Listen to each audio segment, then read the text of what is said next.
नमस्कार बंधुरा आज आमी आपनादेर खूब अल्प समय अल्प उपकरणे सेरा स्वादेर डिमेर कोरमा रान्ना करे देखाबो।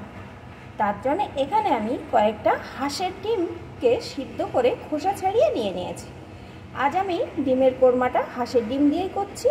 आपनारा चाइले जे कोनो डिम दिए এই रेसिपिटी करते पारेन। खेते किन्तु सब डिमेই এই रेसिपिटी दुर्दान्त स्वादेर हबे। এখন আসুন বন্ধুরা রেসিপিটি আমি কিভাবে অল্প উপকরণে সেরা স্বাদের তৈরি করছি সেটা দেখতে হলে একটা লাইক দিয়ে শুরু করুন। ডিমগুলোকে আমি একটা খুন্তির সাহায্যে একটু এইভাবে চিড়ে চিড়ে দেব। আমার হাতের কাছে খুন্তিটাই আছে তাই আমি খুন্তির সাহায্যে একটু এইভাবে চিড়ে চিড়ে দিচ্ছি। আপনারা ছুরির সাহায্যেও দিতে পারেন, কোনো রকম অসুবিধা নেই, যার ফলে ডিমের ভিতরে মশলাগুলো ভালো রকম ঢুকে যাবে।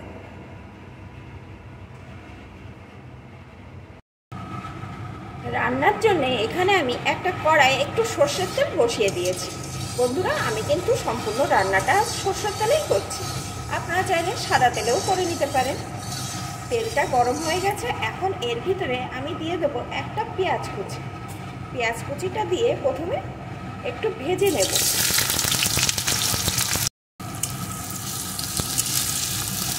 অল্প আছে লাল লাল করে ভেজে নেব।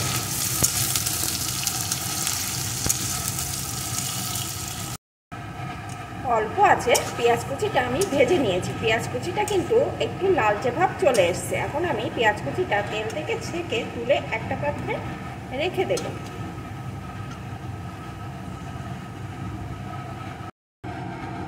পেঁয়াজ কুচিটা তুলে নিয়েছি, এখন এই তেলের ভিতরে ডিমগুলোকে দিয়ে দেব।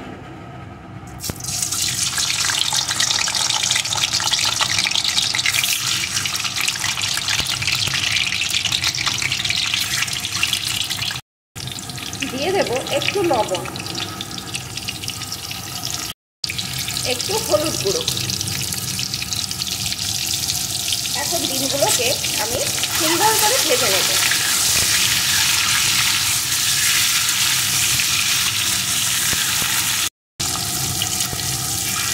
ডিমগুলো আমি সুন্দরভাবে ভেজে নিয়েছি, এখন ডিমগুলোকেও আমি তুলে নেব।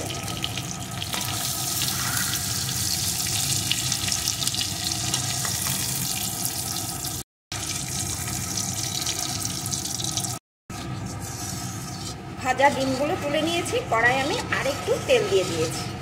এখন এই তেলটাও গরম হয়ে গেছে, এখন এর ভিতরে দিয়ে দেবো আমি 2-3 কোয়া থেতো করা রসুন। রসুনটা লাল লাল করে ভেজে নেব।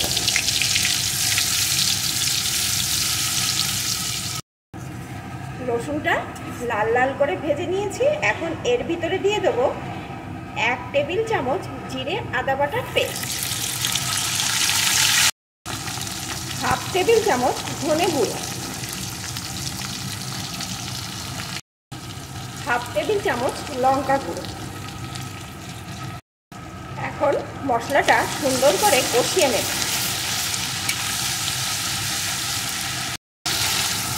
মশলাটা একটু কষিয়ে নিয়ে এর ভিতরে দিয়ে দেবো আমি পরিমাণ মতো হলুদ গুঁড়ো,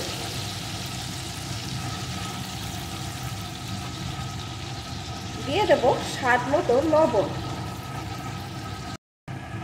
সামান্য একটু চিনি। এখন আরও কিছুক্ষণ কষিয়ে নেব। আর বন্ধুরা আপনারা যদি মিষ্টি খাবার পছন্দ না থাকে তাহলে চিনিটা অ্যাভয়েড করতে পারেন। যেহেতু নারকেলের দুধ দিয়ে আমি রান্নাটা করব, এমনিতেই মিষ্টি হবে, তবে যারা মিষ্টি মিষ্টি পছন্দ করে তারা সামান্য একটু চিনি দিয়ে দেবেন, দেখবেন কালারটাও ভালো আসবে, স্বাদটাও কিন্তু ভালো হবে। এখন অল্প আছে মশলাটা আমি সুন্দর করে কষিয়ে নেব। মশলাটা এখানে আমার সুন্দরভাবে কষিয়ে নেওয়া হয়ে গেছে, দেখলেই বুঝতে পারছেন কত সুন্দর মশলাটা কষিয়ে নিয়েছি। এখন এর ভিতরে ভেজে রাখা ডিমগুলোকে দিয়ে দেবো। ডিমের সাথে মশলাটা আরেকটু কষিয়ে নেব। ডিমের সাথে মশলাটাও আমি আরেকটু কষিয়ে নিয়েছি। এখন এর ভিতরে দিয়ে দেবো আমি নারকেলের দুধ, যেটা আমি আগে থাকতে বার করে রেখেছিলাম।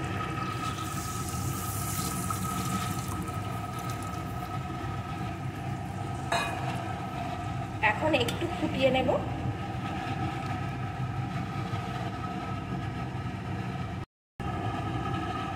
বেশ কিছুক্ষণ ফুটিয়ে নিয়েছি। এখন এর ভিতরে আমি দিয়ে দেবো ভেজে রাখা পেঁয়াজটা।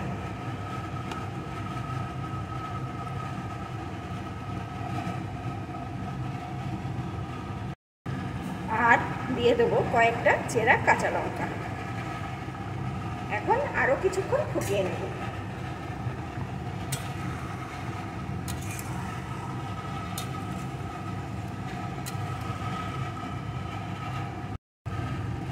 পেঁয়াজ আর কাঁচা লঙ্কা দেওয়ার পরেও আমি একটু রান্না করে নিয়েছি। এখন আমি এর উপর দিয়ে দেবো একটু গরম মশলার গুঁড়ো। মিশিয়ে নেব।